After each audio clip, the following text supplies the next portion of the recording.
sveta, najbrži sam Čakistan svetu.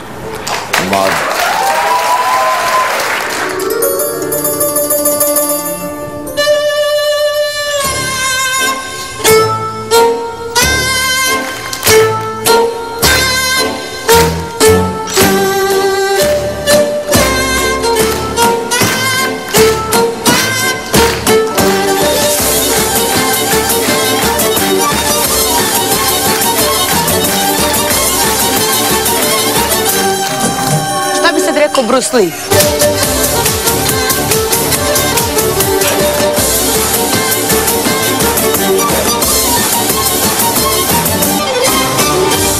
A nije, valjda da ste se umorili? Malo.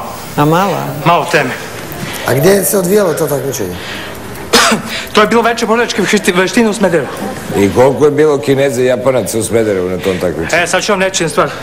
Kineza i Japanaca nije tamo bilo.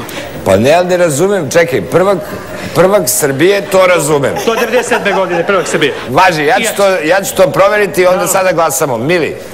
Pa ja ne znam, meni nije to za nastavak takmičenja. Danice? Meni se dopala ideja što ste uz muziku pokušali da plešete sa ovim spravama, ali...